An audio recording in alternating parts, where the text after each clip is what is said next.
Oh,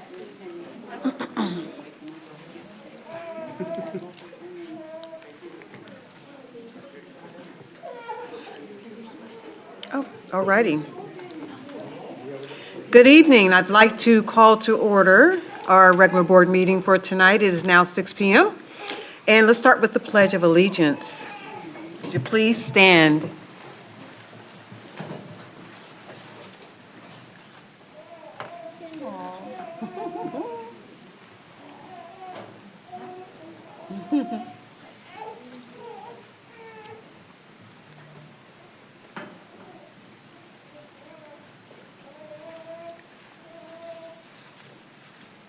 Okay, go ahead, guys. I pledge allegiance to the flag of the United States of America and to the republic for which it stands, one nation, under God, indivisible, with liberty and justice for all. Thank you, students. What we always like to do is to have you all go to the podium and tell us your name, grade. Best thing that's happened so far this school year. I know it's just the beginning, but what's been cool? My name is Axel Munoz, and my position is vice president, and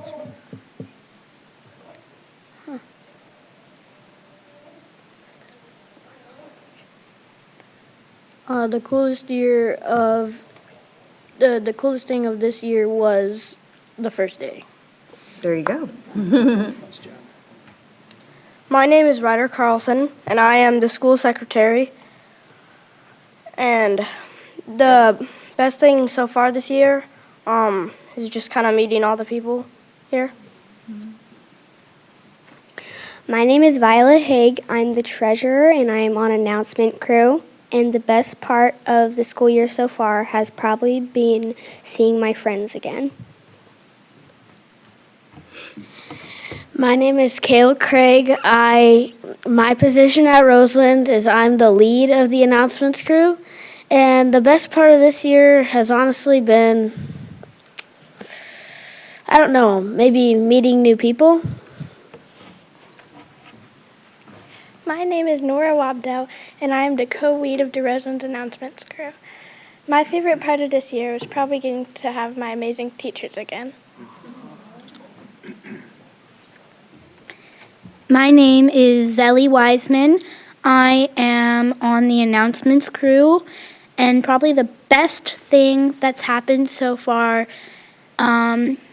is, even though I didn't win, trying to be president for Stuco. Yeah, great experiences, it sounds like. Thank you, everyone. And teachers representing, or teachers' parents representing. Good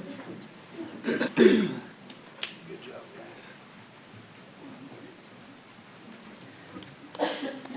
guys. My name is Michelle Tapko, and we are co-sponsors of Student Council and their sixth grade teachers. Great. And I am Jessica Youngren, again, co-sponsors of Student Council. And I've actually got to have some of these kids multiple years because I went from first grade to sixth grade. Oh, wow. Well, thank you. Thank you, everyone.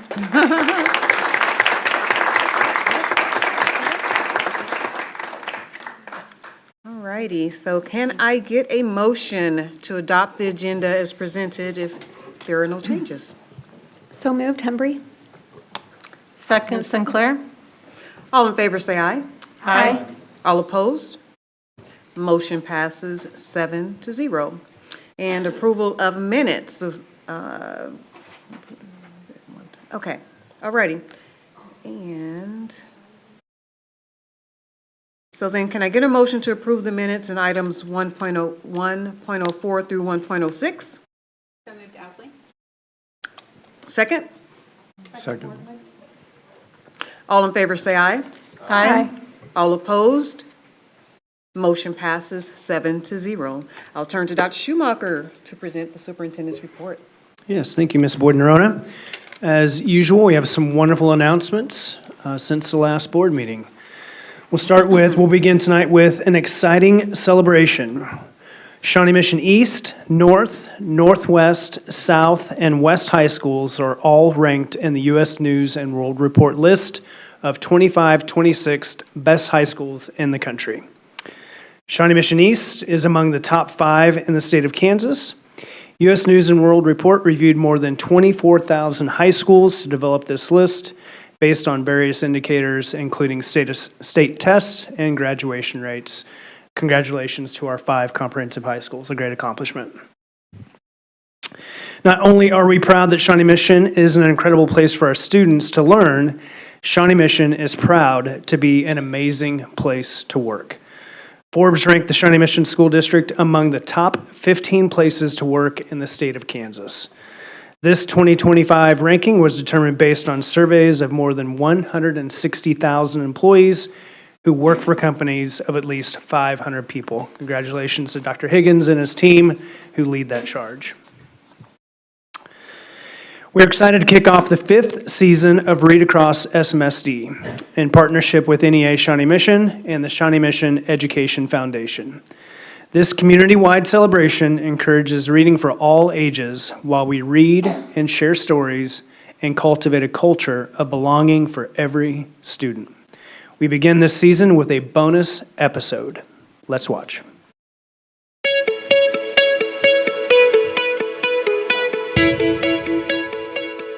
Hello everyone. We are excited to present a special bonus episode of Read Across SMSD. I'm Dr. David Stubblefield, Deputy Superintendent of the Shawnee Mission School District. Our featured book is Extraordinary O Finds Her Superpower. This book is very special to our community because it is about a student who attended Corinth Elementary School right here in the Shawnee Mission School District. O, the hero in the book, is Olivia Bloomfield. One of her biggest superpowers was her voice. Olivia was instrumental throughout our entire community, speaking up to make sure everyone has a chance to play on inclusive playgrounds. And she was a driving force right here in the Shawnee Mission School District, making sure that all 34 elementary school playgrounds are inclusive. We were thrilled to have her join us in our very first season of Read Across SMSD to talk about creating change. The Olivia Bloomfield Foundation now carries on her legacy, and proceeds from this book go to support the foundation and inclusivity efforts across our community. We are honored to have several individuals with us who play a very important role in telling Olivia's story. Today, I introduce Olivia's mother and co-author, Sarah Bloomfield, and Amy Soxie, Merriam Park Elementary School instructional coach, co-author, and one of Olivia's teachers. We also welcome Olivia's sister, Emily, and her close friend, Sadie, who are also included in this book. Welcome, everyone. Sarah, what do you want students, teachers, and members of our community to know about Olivia and her legacy? One of the things that Olivia used to say that feels so simple but is incredibly powerful is when we know more, we do better. This statement holds so much truth in every situation.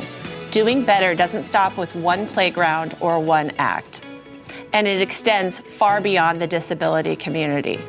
Olivia was always learning and growing, and there's a lot that we can all benefit from by adapting that perspective. Thank you, Sarah. That is really powerful. Amy, in this book, we learn how everyone has a superpower. How can students find out what their superpowers are? We all have things about us that make us unique. It's those unique traits that form your superpower. To find your superpower, celebrate what makes you different, listen to and follow your passions, get involved with your school community, and harness your superpower to make a difference. Olivia used her voice to help other kids and make sure they had a chance to play and to feel a sense of belonging. Sadie and Emily, what are some things we can do in our daily lives to make sure everyone is included? There are so many things you can do right now to make everyone feel like they belong. The main thing you can do is to include everyone in the activities you do, whether it's a project or at recess. You should do whatever you can to make sure everyone can play and work together. I'm 9 years old and I spend a lot of time on the playground. I like to make sure everyone has someone to play with. Like my sister Olivia always used to say, everyone deserves a chance to play. Thank you to our Read Across SMSD partners, NEA Shawnee Mission, and to the Shawnee Mission Education Foundation for providing access to Read Across books for our students. We are so grateful across the Shawnee Mission School District for all that Olivia did for our community.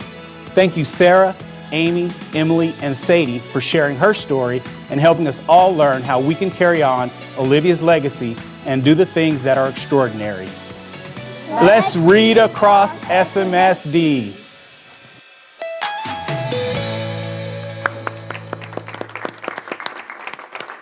Isn't that amazing?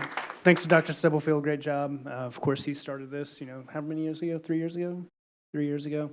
And if you didn't pick it up, the foundation is also providing these books in addition to the regular Read Across SMSD books to all of our libraries. So what a great legacy for Olivia. Okay. Speaking of the foundation, we want everyone to know they are invited to the 2025 Shawnee Mission Education Foundation Fall Breakfast. This event will take place at 7 a.m. Tuesday, October 7th, 2025 at the Overland Park Convention Center. And it is an opportunity to join together as a community to celebrate Shawnee Mission because kids. Sorry. Shelley, I knew we shouldn't have done it this way. This is a fundraising event to support the work of the foundation. Reservations and sponsorship opportunities start at $75. We'll have a link in the recap that is emailed to all families and staff so anyone can find out more and purchase tickets and sponsorships. We normally have single sheeted paper, so anyway, that's how the sausage is made. Sorry about that. All right. Tonight we kick off recognizing Shawnee Mission All-Stars in the 2025-2026 school year. Our Shawnee Mission All-Stars go above and beyond to ensure all students achieve their personal best. They embody the mission of the Shawnee Mission School District by serving our learners, our teams, and our community with excellence. It is our tradition as we begin to recognize the teachers who represent the school district as part of the Kansas Teacher of the Year program. Everyone, please welcome Eddie Leday, Horizons High School principal, who is here to introduce our first honoree. This honoree was also named a semifinalist in the Kansas Teacher of the Year program. Good evening, everyone. My name is Eddie Leday. I'm the principal at Horizons High School. And it's my pleasure to introduce to you Laura Caldwell as one of tonight's or this month's All-Star recipients. Many of you may remember her as a 2024-2025 Teacher of the Year for Secondary Education here in Shawnee Mission, also as a finalist for the state Kansas Teacher of the Year. Mrs. Caldwell is a teacher who builds community in her classrooms. Her classroom is a safe place for everyone. Every student feels included and valued. She's a master at creating engaging, student-centered lessons that make learning relevant to her students. But what truly sets her apart is her dedication to fostering leadership in her students. She sees the potential in each one of them as leaders, and every one of them inspires and builds confidence through leaders, and she is committed to helping all of them discover their voice. All these qualities and so many more make her a true all-star. Congratulations, Laura. We are fortunate to have you on our team at Horizons High School. Thank you, Laura, for all that you do to help our students succeed. Cue the video, please. There's a lot of reasons Laura's a candidate for Teacher of the Year and All-Star candidate. She works phenomenally well with our students. As you know, we are the alternative high school, so we get kids from all 5 high schools. It takes them a while to settle in. When they get in her classroom, they find home, they find their voice. She leads them to be better leaders. And so many of them find their voice. When they come, they're not talkative, they're to themselves, and then by the time they get in their class for a couple of 3 weeks, they find their voice and they become strong leaders in the building. She's so driven, and it shows in her work. Like, I'm very proud of her, even just being a student, and I'm proud to be her student as well, because she's helped so many people get from, failing and not being successful to being successful and figuring out what they want to do. I think that she's such an advocate for alternative education. She really has high expectations for alternative education and what it can do for students. I think that her students love her, and I think that's obvious, and the reason why is because she puts the time in to kind of meet them where they are. She realizes their strength, and she uses that to kind of help with any weaknesses that they may have. They respond really well to her teaching because, again, she's trying to find what interests them, pulls them in. If they're not interested in a particular topic, like a certain novel, it's like, well, what are you interested in? Let's find what works for you. Congratulations, we're really excited for you from Horizons. Congratulations, you're awesome. Thanks for being there for our kids. Congratulations, and that it's well-deserved, and that we're all very proud of you, and you've done great things for Horizons. Congratulations, Laura. Well-deserved. Unbelievably proud. You deserve it because she's worked so hard to build where she is now, and it shows so much. Like, I love her as a teacher, and I'm so grateful that I've had her for 2 years now.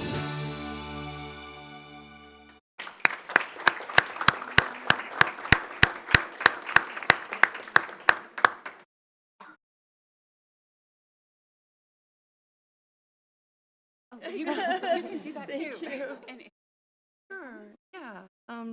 Well, gosh, that was so sweet. I'm just like got a lump in my throat. Very unexpected. You know, we do this for kids, not for attention. And it's really humbling, I have to say. I hadn't seen the video, so.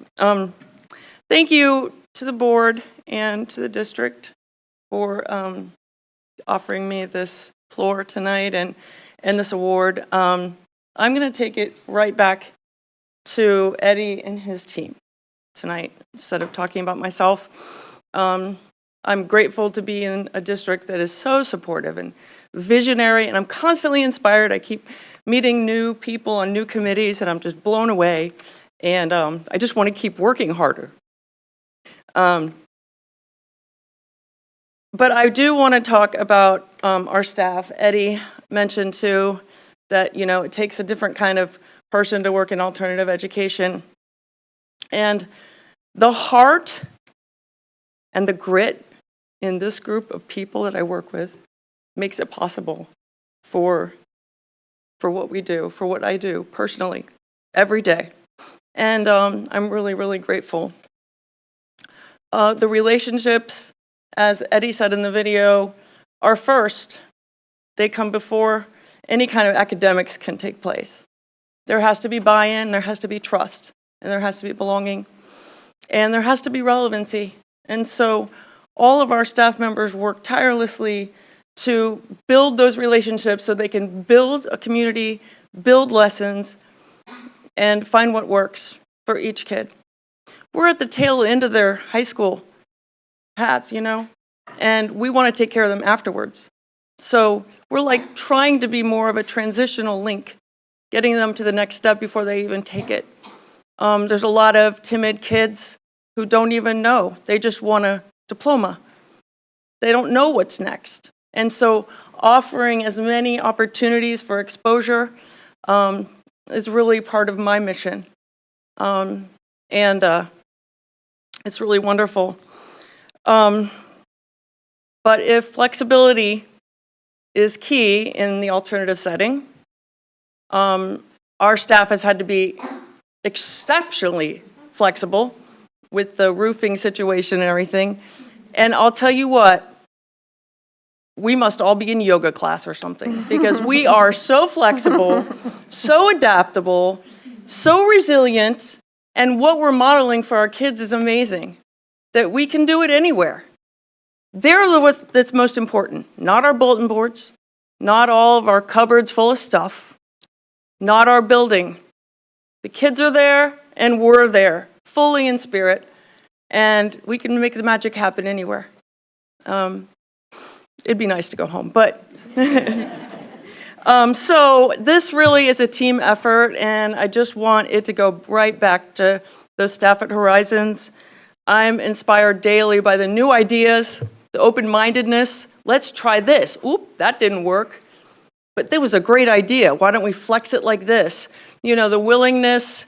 I've got my kids making these videos. They've never made videos before. And like, putting themselves out there as leaders and learning, and the staff is so wonderful to just play the videos and be supportive, and the confidence gaining is amazing. I'm seeing right before my eyes. So that kind of innovation, the risk taking, and the willingness to just say yes, let's give it a try. It's dedication, and it's definitely a team effort, and I'm grateful to be part of it. So this is for them, and thank you all again very much. Good night. Thank you, Ms. Caldwell. Thank you for your comments. We're working very hard to get you home, too. So I now invite Dr. Abby Morgan, principal at Apache IS, to introduce our next honoree.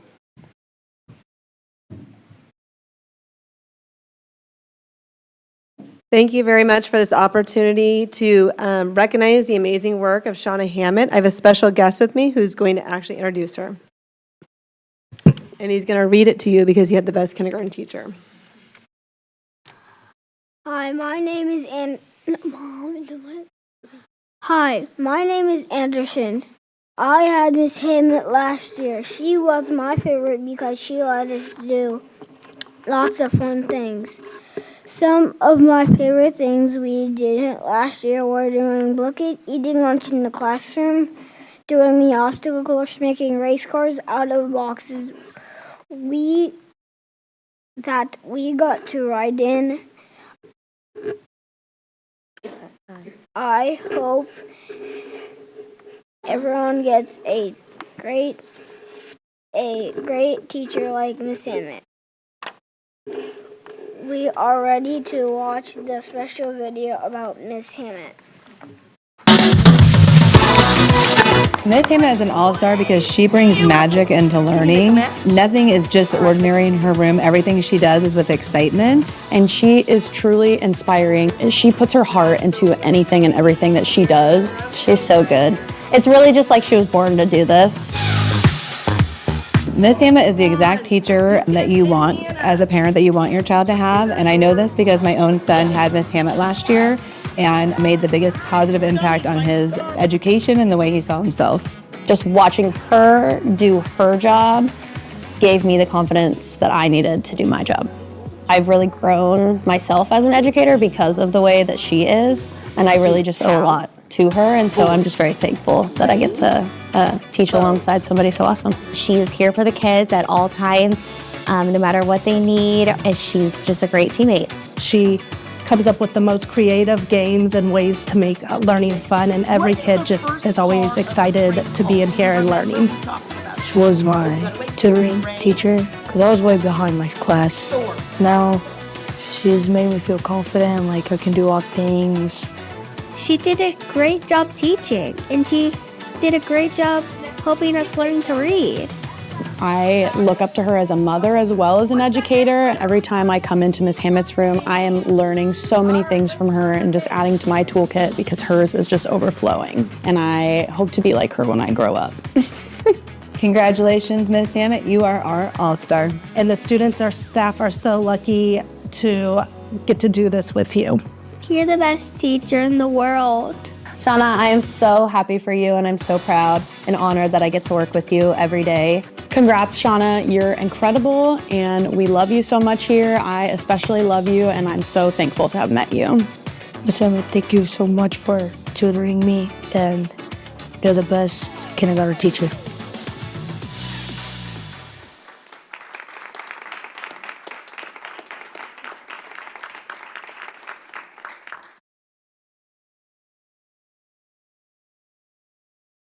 Thank you, Anderson. That was awesome.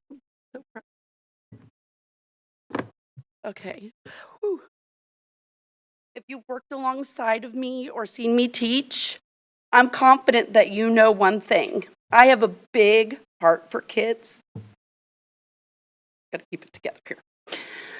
The potential, the innocence, the unshaped future of every single student speaks to something deep within me. Gives me purpose, a sense of responsibility, and unwavering commitment. That passion has fueled me through every season of a long career in education. but it takes more than passion. A big heart can bring you to the classroom, but it takes more to thrive, to grow, to be a difference maker. I brought a big heart to Shawnee Mission, but it was here in this district that I was given the skills, the mentors, the resources, and the community to be a true champion for kids. Right here. Just a second. I am deeply proud to be a Shawnee Mission educator, like deeply proud. Not only because of its reputation for excellence, but because of the remarkable people, as Laura said, that walk that excellence every day. So I'd like to ask everyone to do a favor for me. Pull out your cell phone and can you send a message to an educator that made a difference in your life? Maybe it was a mentor who taught you to deeply understand and respond to data, or a literacy coach who taught you to be explicit in your instruction, a principal who dared you to be bold and innovative, a social worker who taught you how to support the whole child, or an administrator that showed up in the moments that it mattered the most. Whomever it is, let's let them know how they've impacted our journey. I know I wouldn't be here today if it weren't for the so many that stood alongside me. They increased my capacity, sharpened my skills, and deepened my resolve. And I am endlessly grateful. Endlessly. I'm almost there. I don't just show up for kids now. I show up for you, and I show up for them. I show up for everyone to give back to the community that shaped me and supported me and ultimately allowed me to stand here tonight. So deeply proud of my life's work. Thank you so much.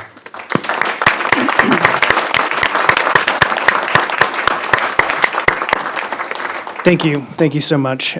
So what are we doing tonight, everyone? We're texting an educator, so let's all make sure we do that. Couldn't be more proud. I'm sure everyone up here is so proud of our two representatives. Thank you so much for everything you do for Shawnee Mission. You represent the best of us. Thank you. I'd like to acknowledge that Shawnee Hammett has previously been recognized as an all-star, and it is an exciting honor her again, not only for Kansas Teacher of the Year recognition, but also for the outstanding work she continues in her classroom. So congratulations to Laura and Shauna. We also want to remind everyone that you can nominate any Shawnee Mission staff member for an all-star recognition. We'll include a link in the recap. And that concludes my superintendent's report. Wow, how do you come after Right, that? I right, tell you. yeah. Thank you both again. All righty. Right here. Okay. And so now we go to board reports. I'm actually going to start with board member David Westbrook this time on the left. I'm very proud to tell you that I had a great occasion last week to have a surprise trip to a couple of our elementary schools, Briarwood and Trailwood. And it was extraordinary. Dr. Schumacher took me on a tour. Teachers were not at all, did not know we were going to show up. We surprised them. Nobody was alarmed by the superintendent walking in with a school board member. Classes continued uninterrupted, and the energy was palpable, the engagement of the kids, exciting, the confidence, the self-assurance, the positive attitude and engagement of the teachers, just extraordinary. And I couldn't be more proud to be associated with that kind of work. It was just not a surprise, but a delight. And, I don't see the classrooms, I don't see the facilities, but the energy of these new facilities that we've constructed and the way they are broad hallways, high ceilings, atmospheres that really invite engagement and positivity. And also the kids can be proud of the facility they're in. To those who drive by our schools and wonder why taxpayers spend money on schools like this, all you got to do is step in and understand, because you can feel it. So I really appreciate the opportunity to take that surprise tour. It was inspiring. I thank you for doing it, Dr. Schumacher. I also appreciate the comments that were just made by our teachers. That's where it happens in the classroom. So thank you very, very much for your work. All righty, and going down the left, board member. So the KASB legislative tour of the new policies out here in Shawnee Mission. We had pretty decent attendance, honestly, for Wednesday evening. Lots of participation from folks both from our district and away from the Valley and PCK, as well as leaders in the community, local elected officials. Oh, my apologies. My apologies, my microphone wasn't on. In any event, it was well attended. There was good conversation. The next step in that process will be for the KASB to do some final tweaking to the platform as it was already written, and then that will be sent out to committee members, and then at the conference in Wichita in about a month, if there's any amendments or if there's any recommendations from any boards that they want to change something, then committee members can bring amendments on the floor when we have the final vote at the conference, and then that will be the platform that is used moving forward. Two things of note, our board particularly had comments. I know April mentioned it and then David referenced it, but regarding digital sovereignty for future thought processes on that. And then we also discussed how the legislative platform is forward-looking because it really is about advocating for legislation that has not yet passed. But advocacy groups can always go back to look at previous platforms. If there's something that is still a relevant topic, but there isn't legislation on it, they can review KSB's previous positions. And then the Policy Review Committee met. So we did meet. We had a good meeting. It was actually about 2 hours long. There was quite a bit of KSB boilerplate information that was presented. We had some, I'll call it introductory discussions on two policies that are kind of more specific to Shawnee Mission, and they are working on putting together some language for that for us to review at the next one. But we'll have two that will be like a read and done because basically it's inserting a comma. I think there's about 8 that were KASB, a first read and a second read to vote, and then 2 or 3 that are SMSD specific that will be specific to issues related to us.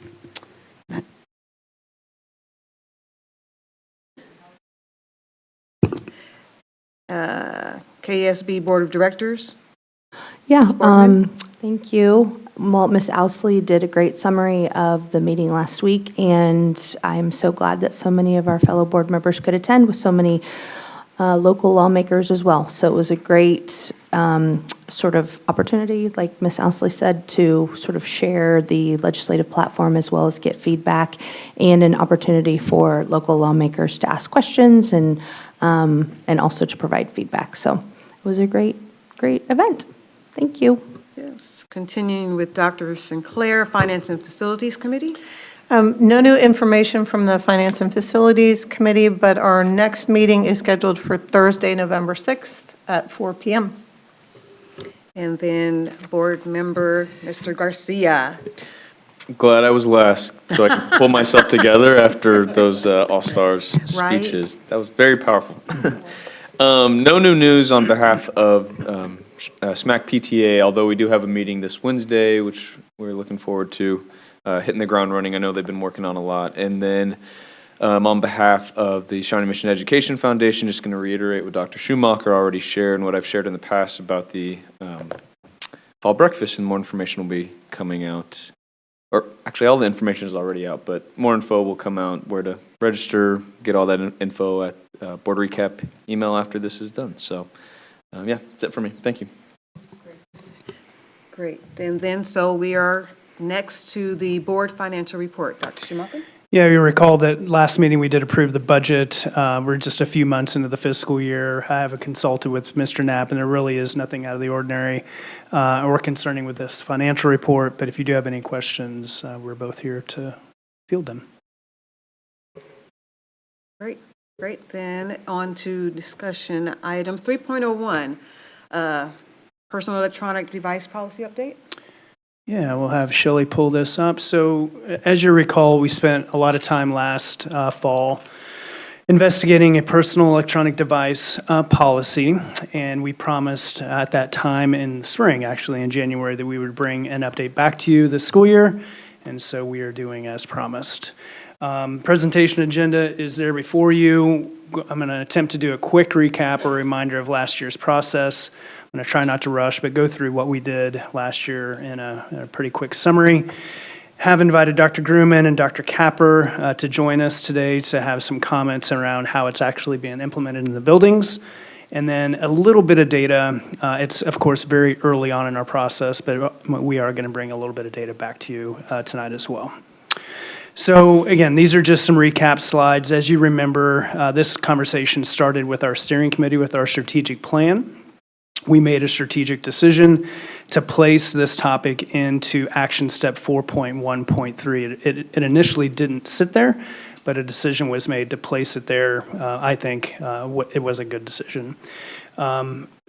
Specifically, the idea was to develop a guide related to age-appropriate use of technology, and we put in that parenthetical to include the use of personal devices. That work started in earnest right away last fall. We're all familiar with the strategic plan. This topic sits within Strategy 4, Technology. Go to the next slide. Technology is right there. We'll ensure the intentional and innovative use of relevant technology throughout the district to achieve our mission, and I think we can all agree that the topic of personal electronic devices certainly fits within that strategic action item. This slide here is the first kind of new one, not new one for tonight, but one that was generated through that action work last year. And just to kind of recall us back to all of those conversations, our community was really engaged in this conversation. As that work went through the whole first semester, not that there weren't more than two sides, but essentially there were two sides. Side A, a complete ban, and then side B, controlled access. And that's really kind of how our country was falling to. But the common ground that we found amongst those two sides was consistent enforcement. And that's where that committee ended up really spending a lot of its time where we could consistently enforce whatever policy we recommended to you. You go to the next slides. These are the specific recommendations coming out of the committee. I don't recall how many times they met, but it was a lot. If you guys remember, it was upwards of 6 or 8 or 9 times. Tons of work by Dr. Lowe and Ms. Warren around these topics.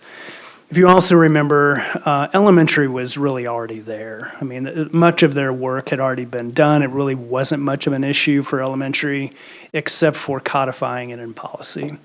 So the action team's recommendation for elementary school really resembled practice. So for all intents and purposes, a cell phone ban or a personal electronic ban from the beginning of the school day to the end of the school day. That's represented in that recommendation. If you go to the middle school, this is where we started to have to make some changes, right, and started to have to take some stands. Dr. Capper is going to talk about this a little bit tonight, but the middle school principals really took it upon themselves to be trailblazers here for us, and they started initiating practices in the fall before there was policy. So really, I won't speak for Dr. Capper, but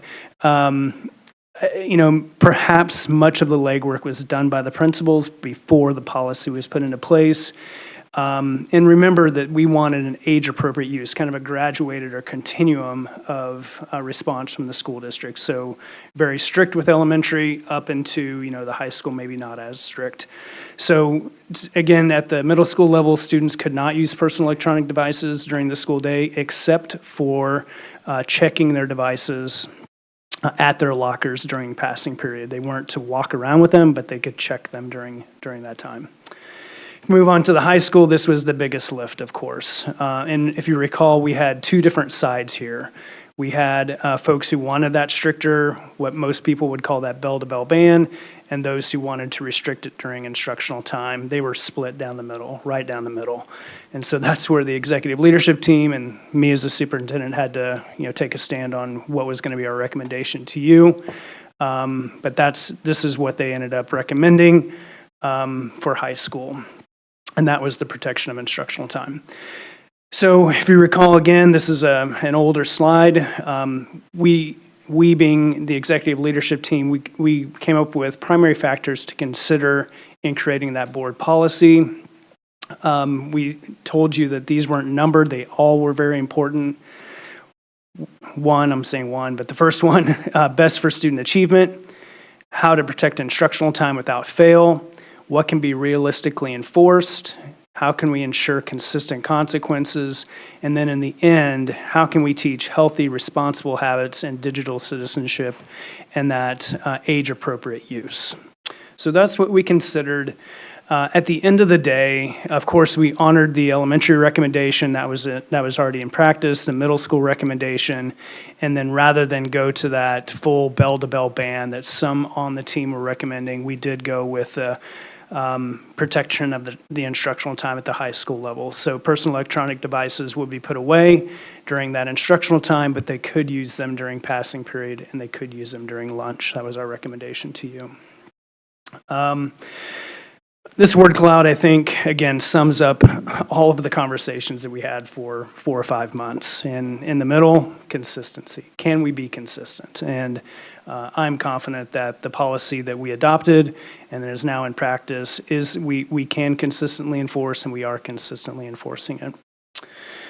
I put this in here because I think it illustrates all of the work that went into it. We had the discussions, we had the policy, and then once we decided on the policy, then we had to go back and, well, how are we going to put it into practice? Because we had, a disciplinary matrix that needed to be addressed, and we had student handbooks that needed to be addressed. So we brought these to you as well. So we pulled the personal electronic device policy out of number 8, made it its standalone. So this was a big lift from our team. We made that recommendation to you, and then we made the appropriate edits to each of the handbooks. So high school handbook you can see there, middle school handbook is next, and then the elementary handbook finally there. So previous to this, the handbooks there wasn't a policy. So we wanted to make sure that the policy matched what was in the handbook so there was no inconsistencies in our messaging. Then finally, speaking of messaging, again, district effort here. Communications team put together tons of communication that would be pushed out to internal partners, external partners, with full implementation happening. Initially, we said January. It ended up being in February. Our principals told us they needed a little bit more time to prep their teachers and their kids, and we implemented in February. And as mentioned previously, we gave you a commitment to giving your report back now, and so we're doing that. Okay, so there's a recap. So with that, I'm going to call up Dr. Grumman and Dr. Capper to the podium. The experts are finally here. And I'm guessing you're going to have questions for them after this, but we've kind of prepped a couple questions that I think, in my mind, would be most prevalent to most of our viewers. Let's start with Dr. Capper. As we mentioned, Kelly, you were an early adopter, at least for a portion of the existing policy. Can you tell us how the implementation was and maybe some specifics for your school? Yeah.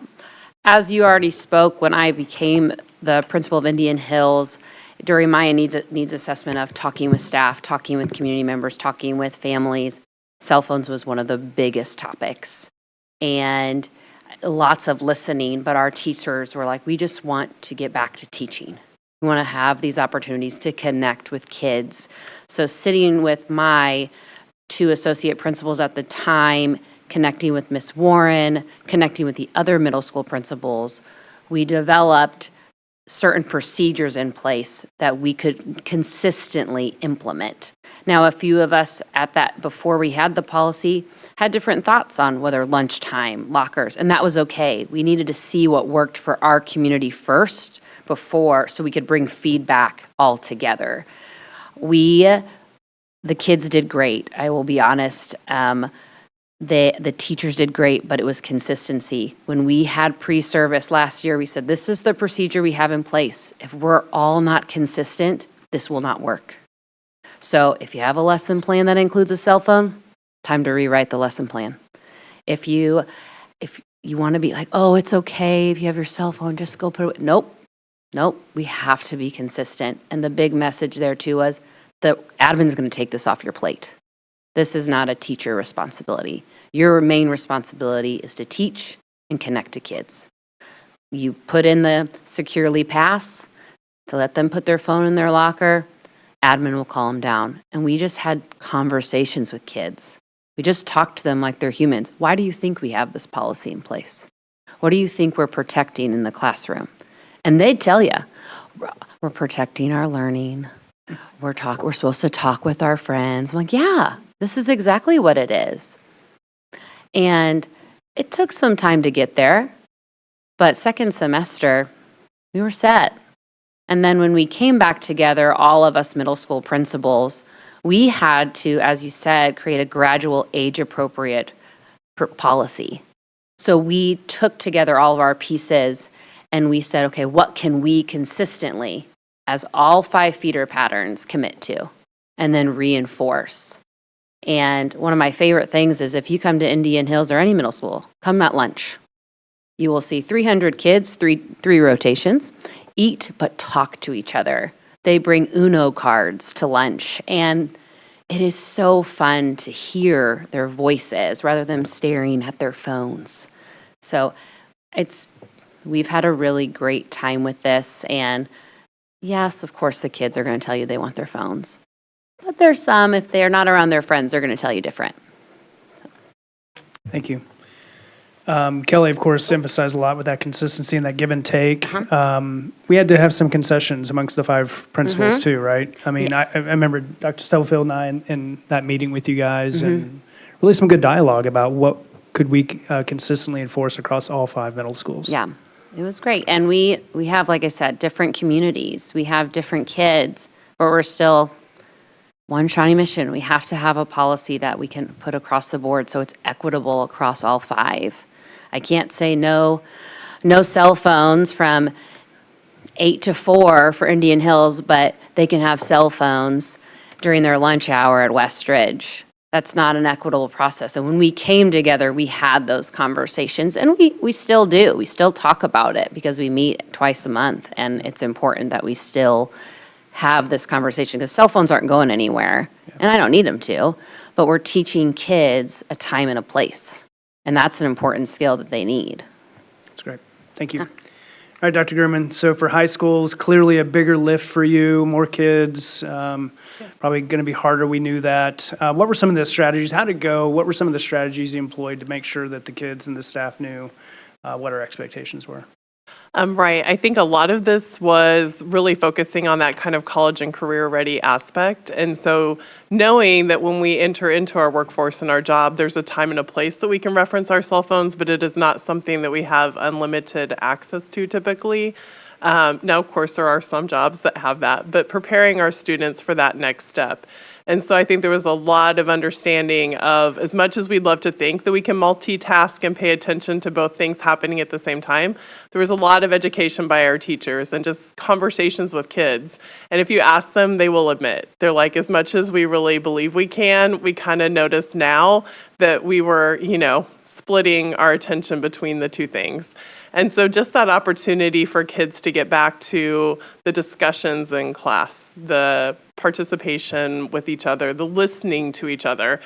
So much of the discussion is really benefiting from being able to listen to one another. And when you don't have those distractions, you can be fully present.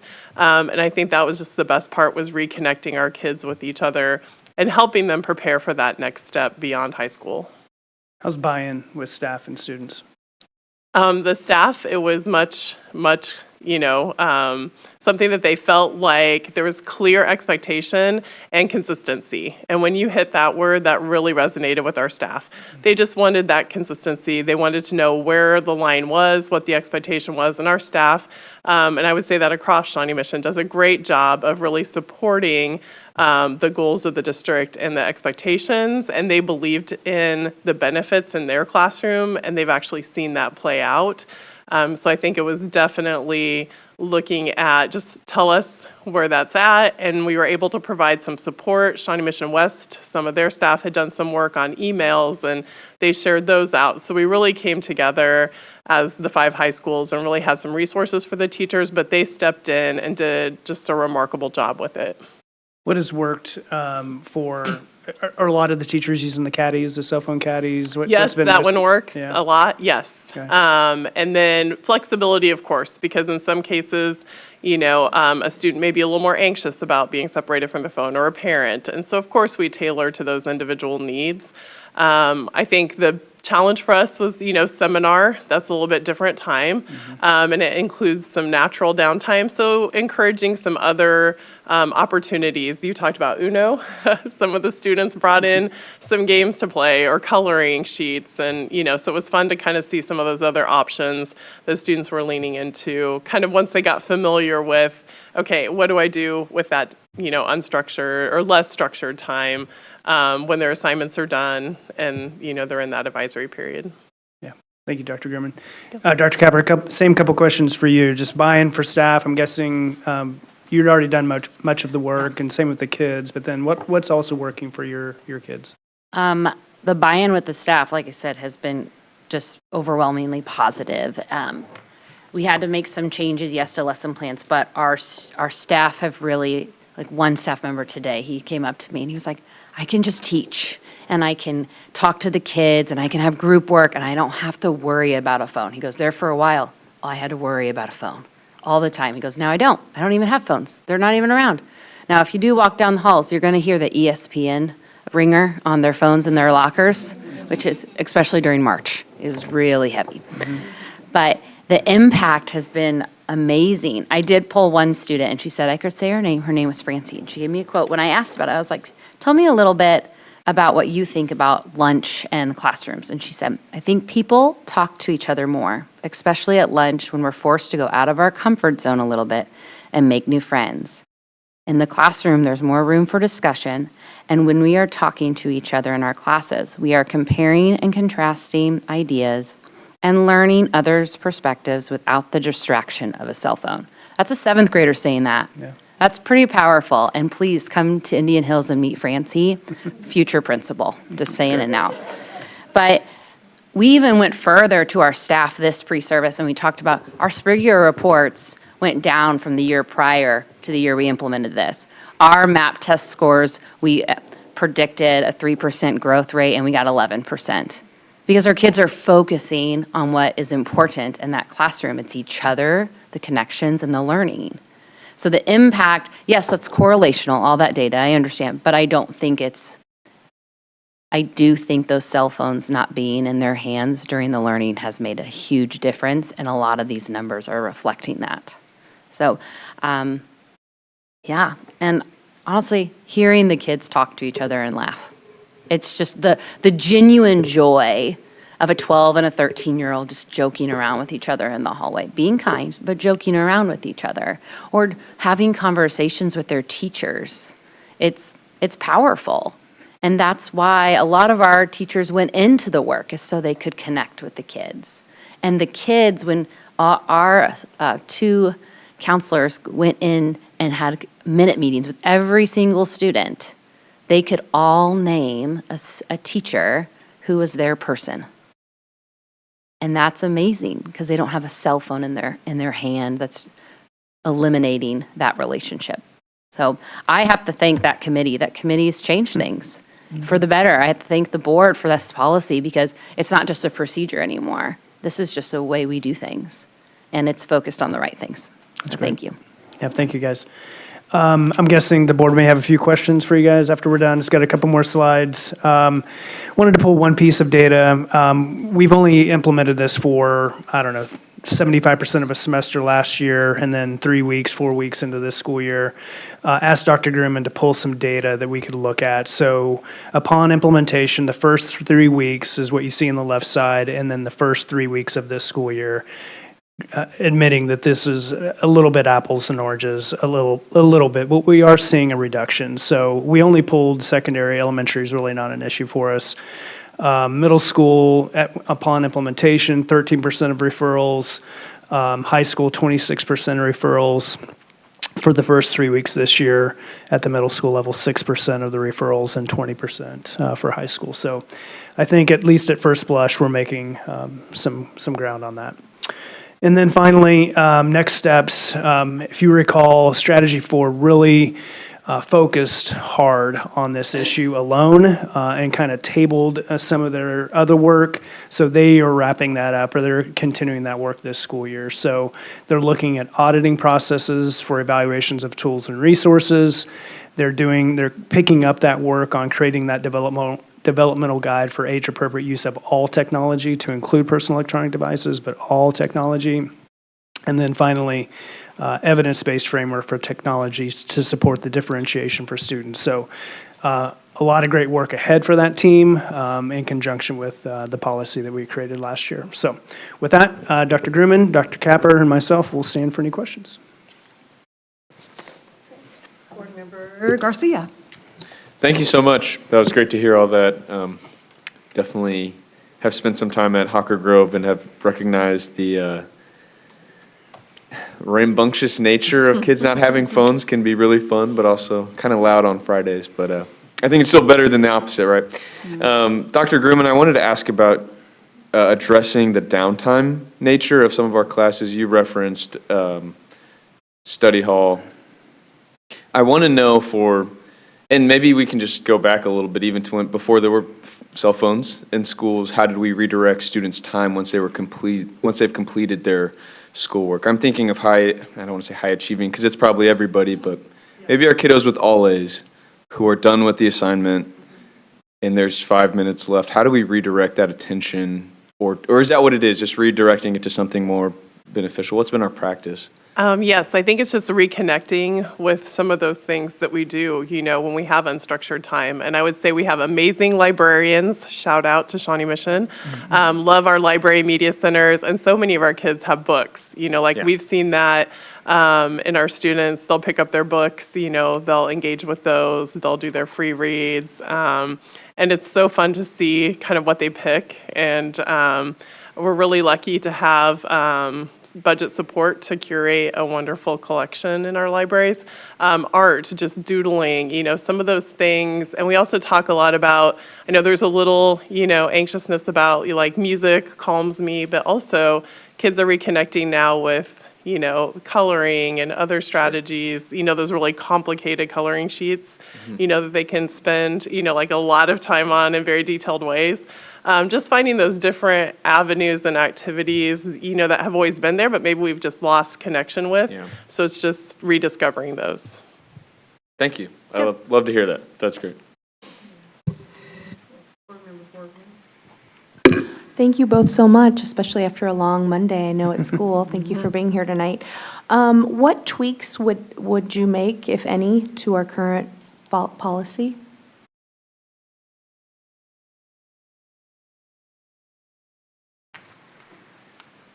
I don't know if I'd make any at this time. I think hasn't been a long enough time to live with it and see the data with it.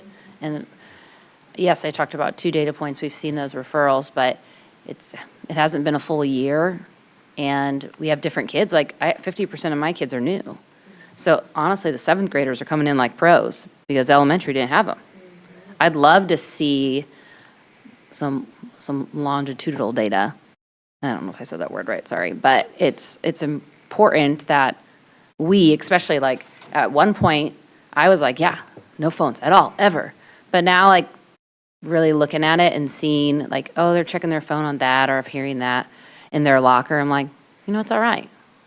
They're doing great. So I'd like to see live in it a little longer before answering that fully. So I'm sorry I didn't answer it, but I did answer it. I really appreciate that answer. And Kelly, Yeah. I think, I'll speak for myself. I don't think we want to relitigate all of the work that we did last year. There's certainly people on either side of this issue thinking we perhaps should have gone further for high schools, for example.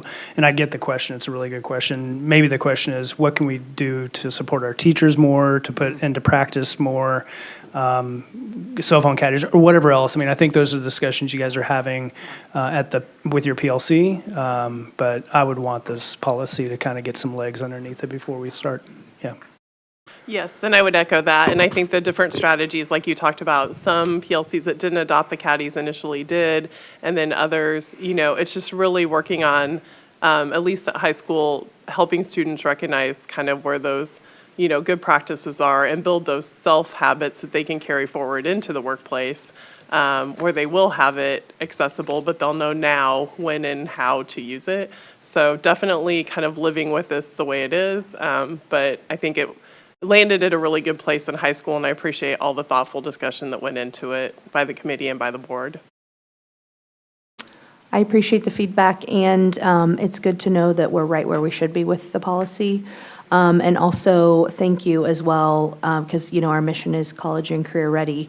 And so it is important to connect those dots for kids, time and place. And, thank you for making that real for them. Thank you.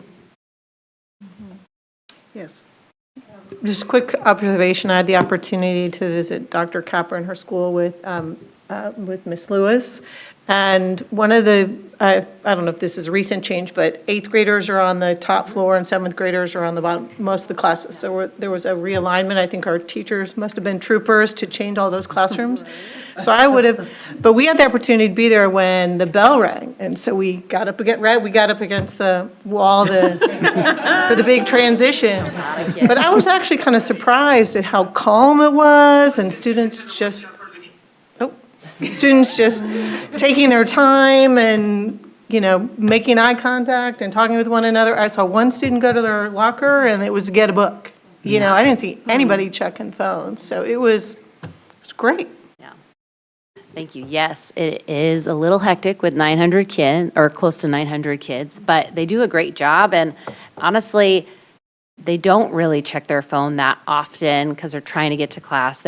And the work with moving 8th grade, that was Mr. Ravel before me. I love that he made that move, and I'm very appreciative of it because now 3 of their core classes, their team, are on one level. And if we can make sure their locker's near it too. Sometimes some of our 8th graders have to go to the other side, not our 7th graders, but our 8th graders. And it's time management as well, we're teaching them. So you might not get to check your phone if you have art class that hour, and then you have to go back to ELA. But that's a skill we're teaching. We're teaching them more than just put your phone away for the day. And that's part of that gradual age-appropriate policy that we've created that is just truly helping them be a better person, not just a student. So thank you for coming, and anyone else is more than welcome to. Yes. My question's kind of like Jamie's probably. I think one of the things when we were dealing with this policy was how you begin to think about what is or isn't a personal electronic device. That's a really hard question to answer, right? My son has a wireless, I'm going to call it a Game Boy and date myself, but it doesn't actually connect to the internet. So it's probably not technically a personal electronic device according to this policy. But, the Kindle Paperwhite that we read from is an electronic device. So I'm wondering if you've bumped up against any sticky spots where you've had devices where you're like, I don't actually know where this fits in our policy. Have there been hard things on the margin there that are kind of in gray spaces? Yes, I think you touched on the one that we encountered, which was the Kindle. And so we really needed to look at intent, use, accessibility to the internet, those types of things. And so I think it's just our best judgment. And I feel like you really trust educators in this district. And so we take that trust very carefully and thoughtfully, talk it through as a group, and if the team and the group is comfortable with it. And again, it goes back to what the teacher's comfortable with in that classroom too. We don't want the Kindle becoming a distraction from what's happening, but in downtime, pick up your book or pick that up, and yeah. Thank you. Yeah, I just always think about it and what's going to come down the pike. I saw wired sunglasses at Target the other day, and I was like, oh my gosh, where does this fit in the policies? Yeah. I'd say the only one at the middle school we've run into is a Kindle. And I saw it last week in the hallway, and I was like, hey, what do you got there? And the girl stopped right. She goes, this is my Kindle. This is what I'm reading. She showed me the page. She goes, I swear it's not a cell phone. I was like, oh, no, that's not what I'm asking. I'm just asking, what are you reading? And so, but it's giving them an opportunity to speak up for themselves too. Another skill that we're giving them the opportunity to earn. So it's just the Kindle, but it's not something they're connecting with or getting on social media with. So we've thought that's perfectly fine. Let them read. Thank you. I'm not going to name any names, but one of the classes I went to on back to school night, the teacher did say, he was like, well, in the new phone policy, that's on the board, so don't come to me about it. And I thought that was hilarious, but it did make me think, Happy to fill that role, actually, by the way. That's totally fine. It was just funny. What has the feedback been from parents, or has there been any feedback from parents regarding their ability to get a hold of their kids if they needed to? I would say the feedback that we've had overwhelmingly has been supportive, but we have had a few parents reach out wanting to make sure that phone stayed in the backpack just in case they needed, if something should happen, the kid would have access to that phone, and we totally respect that too. So we work within wherever the parents are. And, just to touch briefly on the comment you made, because I could see that happening, within, different people's level of adoption, and so that's when we have a variety of tools at our hand, where it's like, for the most part, our teachers really are leaning in and teaching with that. And for some cases, that compliance piece is important for them to get the buy-in, and then they can take it from there. So thank you for being willing to do that. Just, we're the bad cop. That is totally fine in all scenarios, like not complaining at all. It was just really funny. Also, he was very young, maybe closer to the age of my children, so that part was disconcerting too. But thank you. No, I was just thanking you for being willing to step into that role. I think we even said that we wanted to provide our teachers some cover. I mean, they were saying that, listen, give us a policy to make this easier for us. And so that's what one of the intents were. Just to your question, when we first started the procedure before the policy, that I did get a few phone calls about that. What if there's an emergency? What if there's a safety concern? And then I asked the question, well, would you rather your student looking down at a phone texting you or listening to the safety directions of the adult who's nearest them? And I needed them to listen to the adult. If I need that kid to get to another room or get out of the building, I can't have them looking at a screen. I need them to be safe, and that's our first priority, safety. Safety in learning, safety in mental health, safety in their person. And if they're distracted by a phone, they can't do that with 100% confidence. So, yes, I had to tell a few parents, I will follow the policy. If your student is caught with that phone out, or if it falls out of their pocket, we're going to follow the policy. But this is why we have it in place. It's also to keep our kids safe. And unfortunately, we never know when that moment's going to happen. And that we have to have policies in place, though, for when it does happen. And this is one of those. I have a quick observation and something that I just wanted to share with my colleagues here and for the general public. I observed recently or had a conversation with one of our high school student council advisors, and we were talking about cell phone use in the high school because it's now at this different level, the way that students are engaging with each other and on-campus organizations like Pep Club, Student Council, all those things, get ready for the Friday football game, has also shifted a little bit. She referenced how there was a need for more physical marketing around the building to ensure that students knew what was happening rather than looking at their phone throughout the day, which I thought was important because we listen to a lot of folks come in and give personal comment about cell phone usage and things of that nature. And one of those aspects that we did hear of, and I know you all remember, was my student doesn't have this anyway, so they feel left out.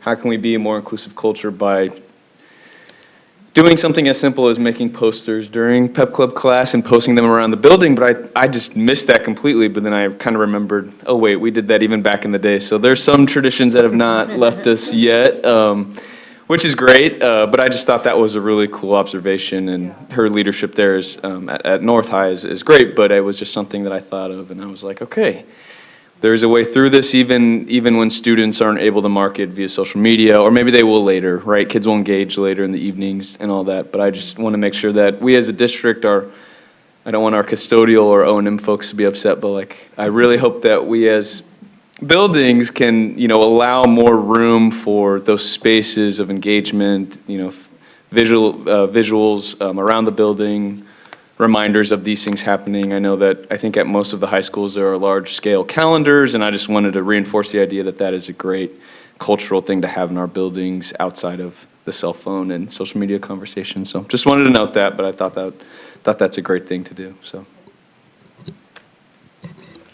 And yes, I Board Member. I very much appreciate the progress report, and I'm very encouraged by it. And I really appreciate the authenticity of how we're trying to get at this and do it without being impulsive or reacting to some, hysterical concerns that somebody temporarily has. It's really, really, really delicate. I like, too, that we're doing, I think kids have to respect the integrity of our policy and the practice of our policy. And the last thing we want to do, and I hear no evidence of this, is give kids such a strict policy that they are encouraged to game the system. And I think if they do that kind of thing, then they start to lose respect for the integrity of any of our policies. And that's delicate, and I think the integrity of our policies and the respect for our policies by our kids, very, very important. And I agree with Ms. Osley. I think we can be the bad guys on this. We are going to set a policy. We think it's important for our kids to have some guidance here. And hey, teachers, principals, you can direct them to us if you're concerned about somebody taking responsibility for setting this practice. We all have to learn. This is going to continue to grow and change, and we have to just be, I think, very careful about how we're responding to it. I get the impression, a leading question, but either of you can answer, I get the impression that there is enthusiasm from the kids for some guidance from us here, that they welcome knowing what the rule is, and some of them may not like it, but the guidance and the clarity, that helps them. Am I asking too leading a question? Can you elaborate on that a little bit? I think especially for structure is safety. And we're providing structure in their learning environment. We're providing structure in their collaborative environment when they're connecting with other kids. If they share out in a Socratic seminar, they know all their peers are listening to them rather than staring at a phone. We're providing a safer learning environment for them. And we all know kids crave for structure because it helps them know what's coming up next, process through. And this policy is only making that even more intact. So, yes. Thank you for that elaboration, because it really does, I think, give me confidence that the safety issue is being addressed. If there is, God forbid, an issue where safety becomes an immediate concern, this does not fall apart, and we discover it in a tragic moment. I really appreciate the progress that's being made here. So thank you very much. Good. Yes, I would just add one thing. Yes. I do think students really do appreciate consistent, clear boundaries. As we see in the data, they will make sure that we're going to enforce those boundaries. They will kind of test limit those boundaries, but they really do appreciate knowing where that is, and that consistency and fairness is important to them as well. And so just knowing what that policy is consistently, how it's going to be handled, they do appreciate that in the end. I think that was a great way to end the discussion. And does any other board members have anything else to add? That was a great ending, with you all wrapping it up like that. Thank you, Dr. Gurman. Thank you, Dr. Capper. Amazing job. Thank you so much. That then does bring us to 3.02, athletics participation update. Yeah, we do have our annual athletics participation update. I'm going to throw it to Dr. Stubblefield to lead us into this. Yeah, thank you, Dr. Schumacher. Tonight, we are proud to share a quick update on athletics participation across our district. Education-based athletics are far more than just games and competitions. We consider them to be an extension of the classroom, teaching our students lessons in teamwork, resilience, leadership, and character that will last a lifetime. Athletics connect our schools to our community, provide opportunities for students to thrive both on and off the field, and reinforce our commitment to developing well-rounded learners. In Shawnee Mission, we believe that participation in athletics strengthens the mind, body, and spirit, helping prepare our students for success in college, career, and beyond. We are excited to highlight the positive impact our programs continue to make for students and families across the district. And with that, I will call Mr. Kent Glazer up to share his presentation. Well, good evening, everybody. To the board, thank you for the opportunity to present here again, and to our district leadership, thanks for the opportunity. Just on a lighter note, I do want to give a big shout out to all of our athletic programs who have, over the years, disconnected from their cell phones while they put on a uniform, step out onto a court, go to a field to play. And probably the easiest one that was to disconnect was all of those swim and dive teams that never jumped in the pool with their phones. So there is proof of concept that you can disconnect, represent your school, and work with all of your teammates without a cell phone. And it's great to hear that we're doing some of that in the classroom now as well. In regards to our athletics and programs, each time I do this, I try to give you a little bit of an article to read. I'm not going to go through that article with you tonight. It is included in your board report, but it's an article with a unique title. It is Never a Champion, but Always a Winner. And if you look at that article, and I'd just give it a quick skim, but it is about defining success, knowing how to give your best, all of the things that Dr. Stubblefield already mentioned about education-based athletics. If it's just about the trophy, if it's just about the champion, then all we have to do is schedule the worst competition. So there's a lot of things that we can do by challenging ourselves. And to give you a little bit of an idea of that article, there's really one quote that I pulled out, but it's important to know that we're doing this from an education-based standpoint, and the key is that we as teachers and coaches are intent and focused on delivering processes that enable kids to effectively manage the twists and turns of the path.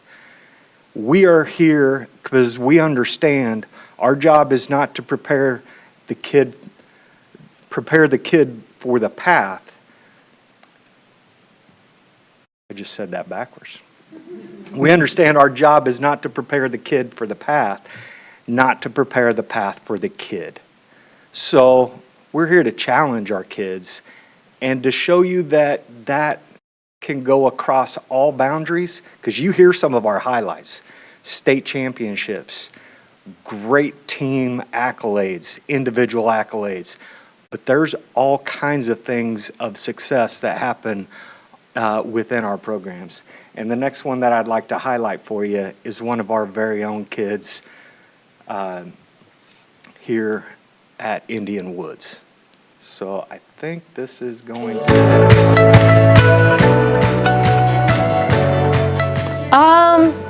I'd say I think anyone can run in cross country, not just sighted people. When I met Jude last year, as a 7th grader, I knew he was interested in running, so it is something he and I had talked about, and I just knew from working with Mr. Claypool, our athletic director, that there was a need for Jude to have a running guide to participate in cross country. We had to figure out like how the guide rope would be used and how like we needed to get like in sync and terrain issues on the grass. I have been a runner my whole life. I actually participated in South when I attended South on the track team. And so the idea of running with a student in some meets and in some practices just sounded like a lot of fun. I'd probably say get faster every race. That's usually the goal for every season. I want every single student to have a place here at Indian Woods. It's incredibly important. At Indian Woods, we believe all means all, so we want all kids to have an opportunity to participate, whether it be in music or sports or after-school clubs and activities. So we just love bringing all kids in to be a part of the team.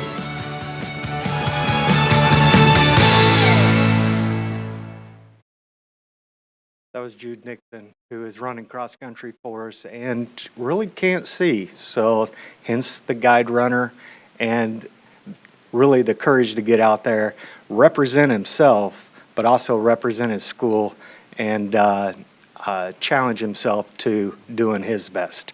And that's really what all of this is about. And that's what that article will say too. It's not always about the champions. And it's not always a champion, but always a winner. Yeah, real quick, I just wanted to thank Shelley Trenholm for bringing that to my attention.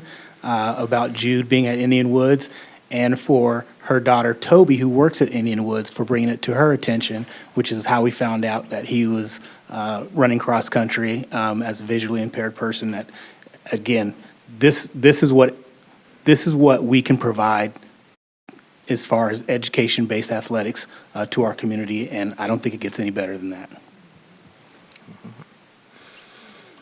So with that said, to kind of give you a recap of where we're at, this is broken down into two parts, the high school and then the middle school. So just to begin, here are the high school kind of participation highlights a little bit. Our fall participation rates continue to climb for our high schools. The winter and spring numbers continue to show strong support.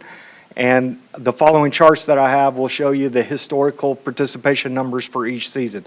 The nice thing is I do now have 10 years worth of data to be able to look at, and I'm pleased to tell you that our high school fall season is at a 10-year high. So these are numbers that show that our community, our kids are getting involved into our programs, and it's nice to see those numbers there. Obviously, we always came back to that dip, and we all know what that dip was, but we have well moved past that. With our winter season, those numbers are, again, and I tend to point that out each year when I kind of give you this update, we're limited on space. So these are a lot of times our cut sports. There's only so many people that you can put onto a court versus when we're out in the fall or spring where we can go outdoors. So usually our winter numbers stay fairly static. But again, you can see that they're up as well and holding strong with those. Our spring numbers, there's been a climbing there with those since the COVID times as well, and they're showing strong growth in those numbers there too. So we're proud of our high school spring numbers, but we're proud of all of the high school numbers and the coaches and all of our help to give our kids those opportunities. In regards to the middle school, well, it shouldn't be a shock to you. Those participation rates are at an all-time high. And if you think in recent years, we've had 8th grade football, we've had girls and boys soccer, and just before that, we expanded basketball to include 7th grade. So all of those had a very positive effect. And the last one to add in there is that the middle school cheerleading is now in place. And I'm pleased to tell you that we have 138 students immediately jumping into that program, and that is live and going this spring. So there's a few pictures there showing you what some of those recent pieces that we've added have done. And there's lots of smiling faces again because of that cheer program. So if you get the opportunity to go see one of our, they'll actually have, when they do a pep assembly, they'll actually have cheerleaders for them. So it's kind of nice to have that part, and we've already had some of that. So with middle school, there it is. So those are at an all-time high. The one thing I would point out to you, and I can do that in the next slide actually, but you see that significant jump, and those numbers there are from last year. So this does not include those 138 cheerleaders. So we'll include those into next year, and we think that number will climb higher with that as well, because we really did pull that program together quickly. So, but it is off to a great start. So to summarize, numbers continue to improve for our schools. The current fall participation numbers continue for our high school to show strong program interest. The expansion of the middle school is having a positive impact, and what I was saving for you was in the last decade, the participation rates have doubled. So the opportunities over the last 10 years and really last 5 years have doubled the opportunities for our middle school students. And that's a lot because of the resources that the district and the Board of Education have provided for that opportunity. So thank you very much for that on behalf of our students. And then we continue to encourage participation because we know that research shows it is consistently tied to student achievement. It is consistently tied to how we want them to develop their character and the types of things we want them to do to be strong citizens as we prepare them for their next steps after school. So that's kind of a quick summary of where we're at with our athletic participation numbers. And if you've got any questions, I'd be happy to take those. Yes. Thank you so much for sharing that. I loved seeing Jude. He's gone to school with my kids and he runs with one of my kids at Indian Woods right now. And he did a phenomenal job at the time trial and I wasn't sure who was running with him, but I guess it was Miss Constance. I wanted to ask about middle school sports in particular. I think we've done such a good job of building them up and I'm curious, like, is the sky the limit? Do we anticipate adding more or is there some sweet spot we're trying to get to in terms of middle school participation? You know, those are great questions. That sky's always the limit. But in regards to where, the easiest thing to do is to compare to our neighbors. In comparison, over the last 10 years, we were not offering equivalent opportunities. So we didn't have the football. We didn't have middle school sports for a lot of years. So really, it's trying to make sure that we offer an equivalent program base for all of our students. We have all that in place now. The one difference is track and field. And that's a little complicated because we don't have those tracks right at the middle schools. But on the flip side of that, we have soccer and not all of our neighbors have that. I think now people are used to like, what sport are you guys going to add this next year at the middle school? So I wasn't sure what the answer was. Thank you. Let's see. If I might, a question about school spirit. School spirit is, everybody knows that it's impossible to measure it, but you know it when you feel it.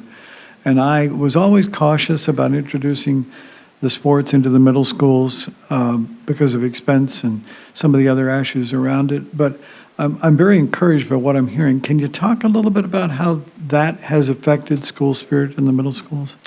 I will tell you from last year when football went in.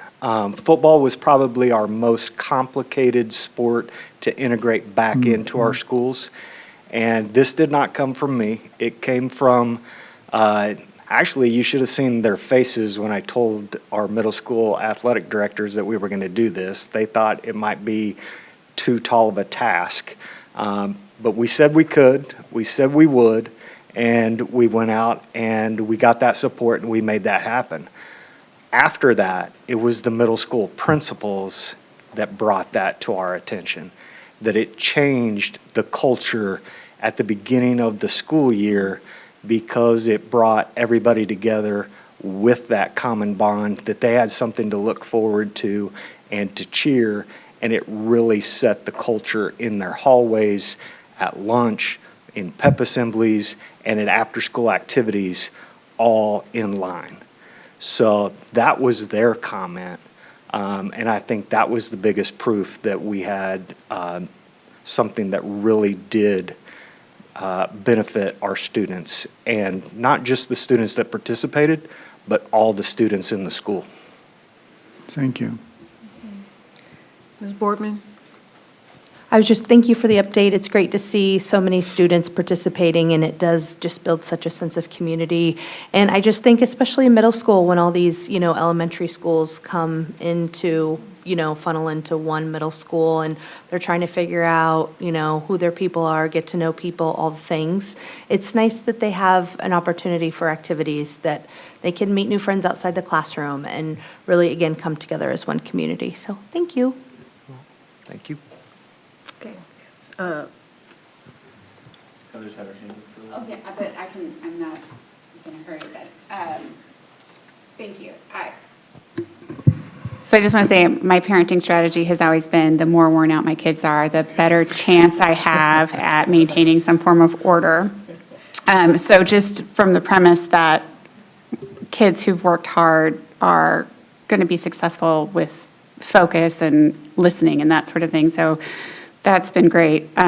Watching at one of the recent Friday night scrimmage activities where they brought in some of the younger kids, I loved that the high school JV and varsity teams were cheering for the younger kids when they were introduced, and that was one of those community building opportunities that I did not necessarily see coming and was very sentimental, and what a great opportunity for the kids to provide leadership to the younger ones coming up.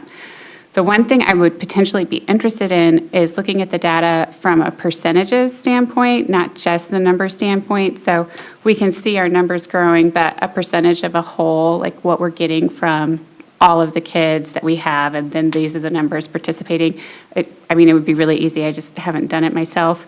And then are we tracking if there are injuries or incidents? Do we track those data so that we would know like a percentage of like, okay, well, we have this many kids playing, and in this sport, maybe we have a percentage of like 2% or 3% of the kids may have an injury or something to that effect. I'm not saying that you don't do the sports with the injuries, but just so that we have a ability to kind of look at it holistically to see like this is where we're at with those sorts of things.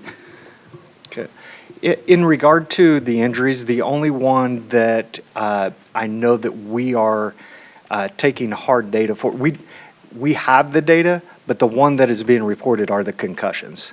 So we do track those, and those numbers have been tracked for a while, and we work with the University of Kansas Health Systems and our athletic training services contract to track those.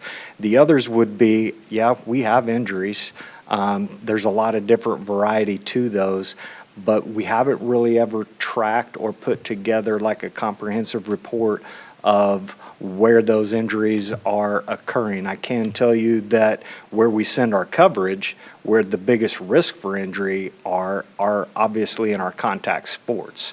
So whether that's football to soccer, and then it just kind of staircases down, because not that you can't get injured playing volleyball, but they are set up to play on two sides of the court, and they don't necessarily should not collide. That doesn't mean that they might not. Same way with cross country and some of those other pieces. So most of our athletic injuries will occur on that football and soccer playing field. And that's the same way with basketball and wrestling. When we get to the winter, and then we kind of staircase off in the spring. But I don't have hard numbers to be able to share with you in those regards. I could ask for some of those, but we haven't really tracked those pieces. Then the other thing to track to reference with our numbers, these are participation numbers as per season, and they can also count more than one kid. Now, reality or count the kid more than one time. But reality is we don't have a whole lot of students in this day and age that are three-sport athletes. They tend to focus on one more than the other. So studies that have been broader and not Shawnee Mission based have shown those numbers tend to reflect individual kids. And if it is commonality, they would typically go out for two, but most times they're not out for three sports. So those numbers help to reflect how many students we're getting it to participate as well. Thank you. That's super helpful. I like to look at trends, and data can sometimes give you information that you weren't necessarily expecting. In conversations with other parents, just even talking about like the injuries that some of the cheerleaders have had. And again, I'm not wear the kids out for that's useful and helpful for all the right reasons, but I wouldn't mind just being able to speak about it intelligently, or just knowing what we're looking at with regards to like, okay, well, this is maybe the type of injury you might see. I know what for my kids, the only concussion we have was from a soccer field, wasn't from a football field. So just looking at that overall can sometimes be useful. And I'm not saying that we obviously need it right now, just as a moving forward type of thing. If there was a trend, we wouldn't necessarily be aware if we weren't tracking it. So thank you so much. I think it's been a real pleasure to be on the board when we had the opportunity and the resources to do an expansion and not a drawback. And so that's been a treat, and it's been really fun to watch these roll out over the last couple of years. Okay. Thanks for the information. I have you forgive me, it's kind of a loaded question, but it's also decently specific. I had the privilege of, attending the Friday Night Lights, Shawnee Mission versus Shawnee Mission this last Friday. It turned out better for Northwest, but that's what it's all about. I feel like there's so many great experiences when we're playing each other. And I preface this question with maybe understanding to a certain extent how difficult scheduling is across not just our district, but the Sunflower League, even the Metro, and games and things like that. I want to reference football specifically, and my question is really, how do we balance maintaining a certain level of school community pride based off of playing folks in our school district and then our league with ensuring that, these teams are able to play good quality teams from other places without losing some of that other side. I don't come to you in a place of any disgruntled feelings or anything of that nature, but I do want to know how we balance out, making sure that we're playing the folks from down the streets, that we have the 50-year tradition, Nut Cup, Shawnee Mission East versus Shawnee Mission North, rather than having to travel down to whatever, Blue Valley. I'm not saying that. I just want to make sure that there's always opportunity for our folks to be a part of those community events, and it seems like playing at home or playing nearby is something that is very beneficial to, I know, my community personally.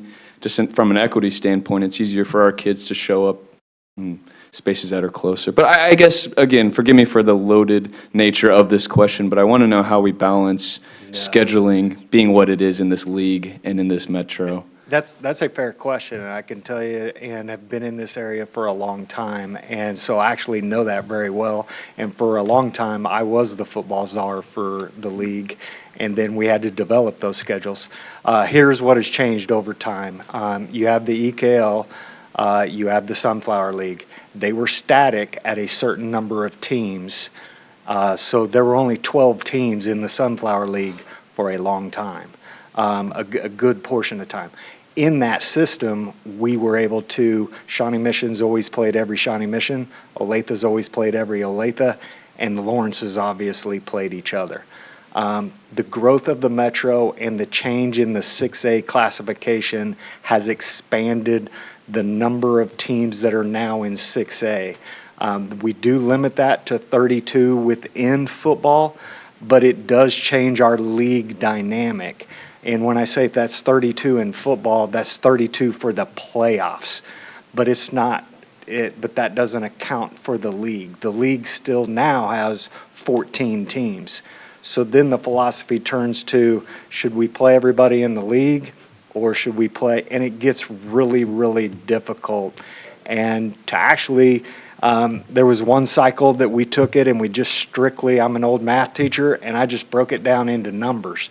And the only way to do that and rotate, and by the end of the cycle, if you were to play everybody in the league, it takes 6 years to do that because you can't physically play that many games in 1 year. So that is hence changed, and now there are pockets of games that are put together. But the other is, from a competitive standpoint, is now we have those that are, let's just call it duck and duck. Those that want to go out and travel to Arkansas or Colorado or whatever and go play on television.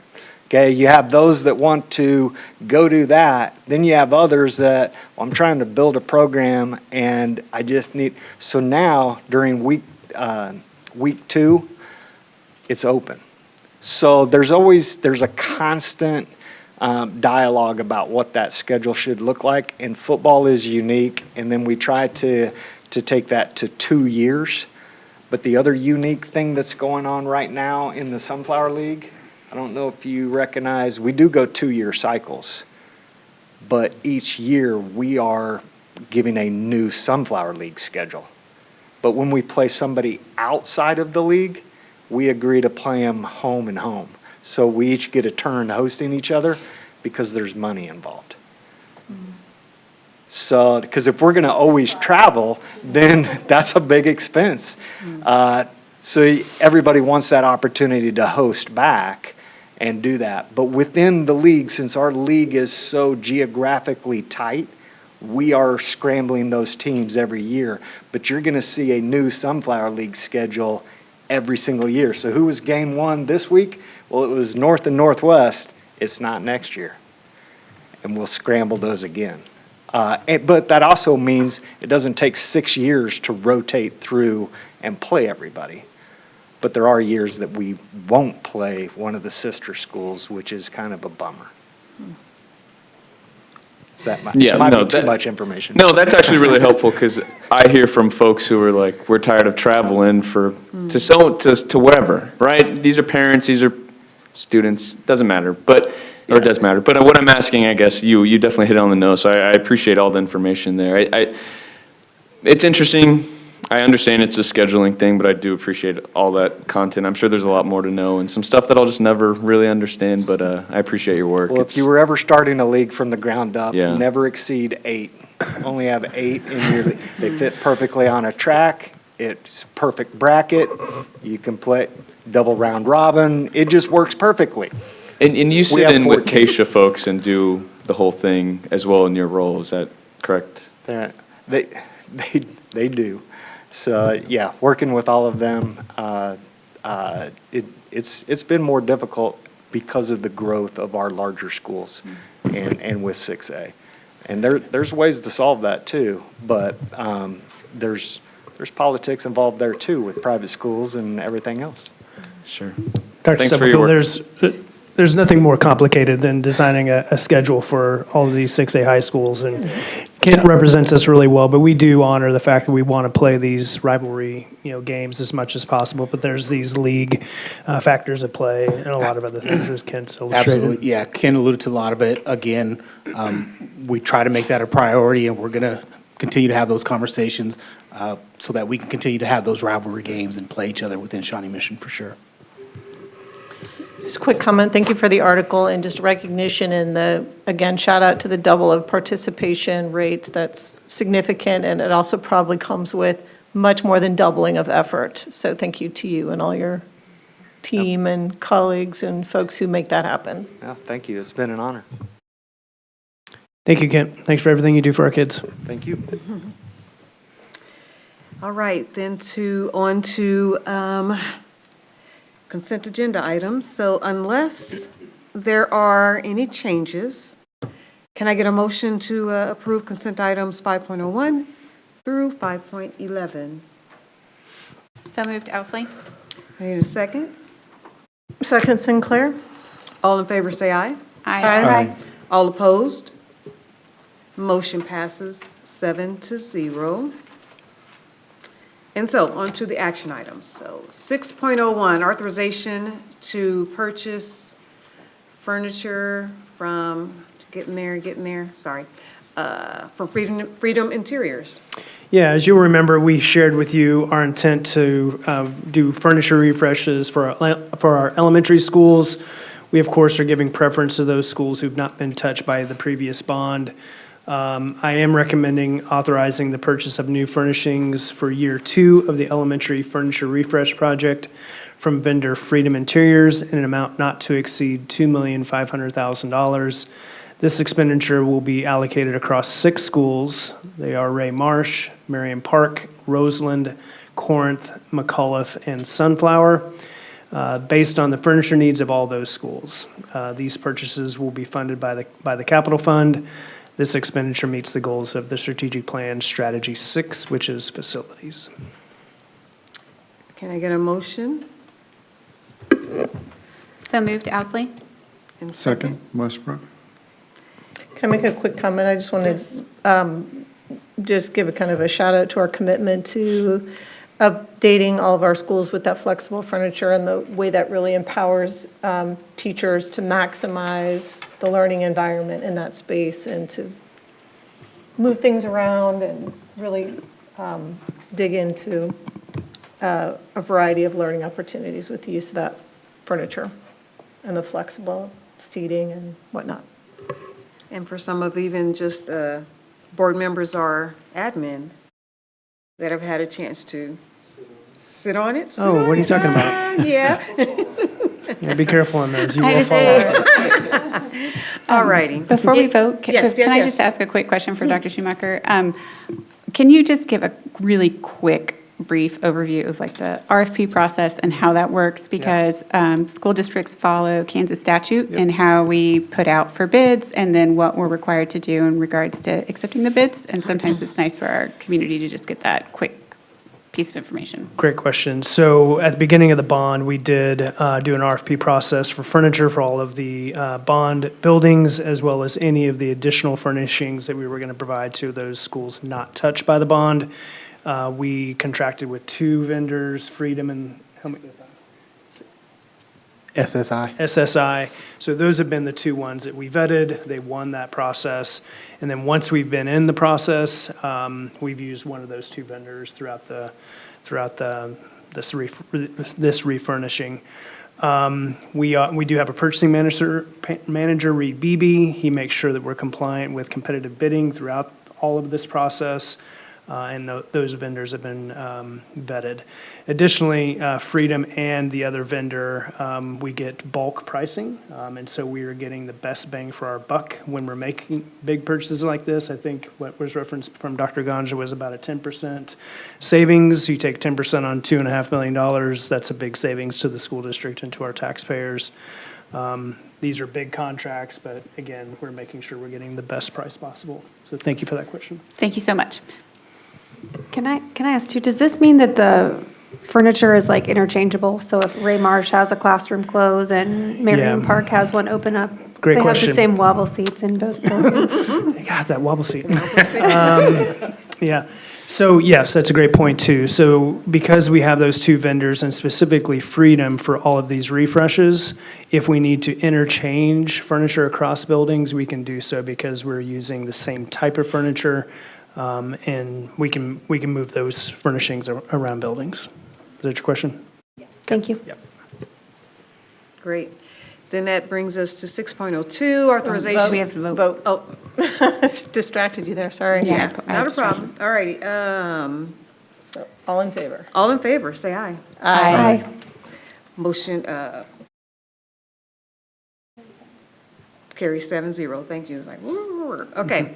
Now on to 6.02, authorization of field trip for Shawnee Mission Northwest band to Orlando, Florida. Yeah, great opportunity for our kids at Shawnee Mission Northwest. I do recommend authorization of a trip with the expenditure not to exceed $325,000 for the Shawnee Mission Northwest band students to travel to Orlando, Florida, November 22nd through the 26th of this school year. 4 district employees and approximately 10 MVP-approved adults will supervise the approximately 135 students. Great, big trip. No district funds will be used for this trip. Each student will use personal funds. Move approval, Borgman. Can I get a second? Second, Garcia. And any further dialogue? Best of luck to the volunteers. Can we nominate Jamie to go?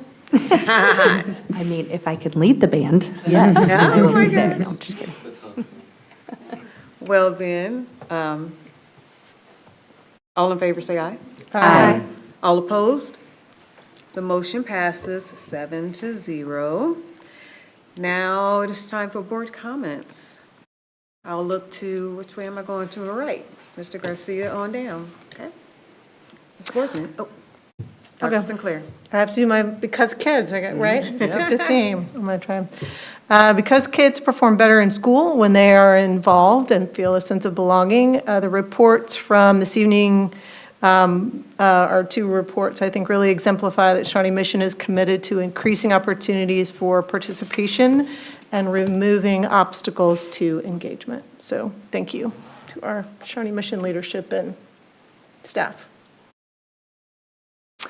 I just want to say, once again, the artwork in the boardroom is absolutely stunning, and I haven't had a chance to look at every single piece, but it is absolutely gorgeous, and for the artists who contributed their talent for us to look at, we just thank you very much. It's gorgeous. That dress is made by an elementary school age kid out in the hall.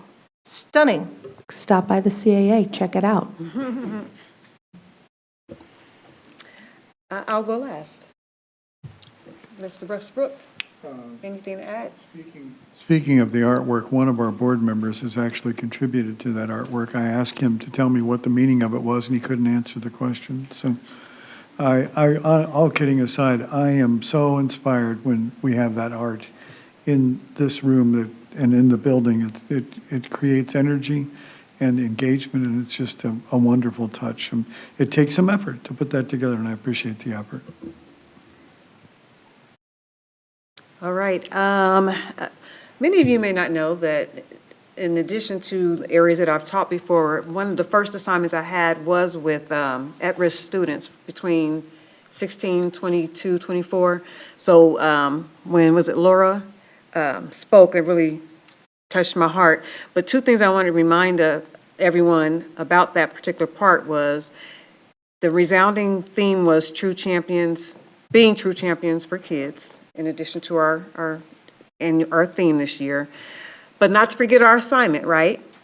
To remember that teacher, text them, reach out, engage with them, the one that made the difference and impacted our journey that brought us to where we are today. Okay. All right, and then with that, item 8.01 calls for an approval for, okay, 8.1. I would move that we go into executive session for consultation with an attorney for the public body or agency pursuant to the exception for matters which would be deemed privileged in the attorney-client relationship under the Kansas Open Meeting Act. We will take a 5-minute break, begin our executive session at 7:55 p.m. and reconvene in the boardroom at 8:15 p.m. We invite Dr. Schumacher, Dr. Stubblefield, and Rachel England to join us. And that no action will take place after this executive session. So this concludes the regular portion of this meeting. Can I get a motion for executive session? I'll second. All in favor, say Sinclair? aye. Aye. All opposed? Motion passes 7-0.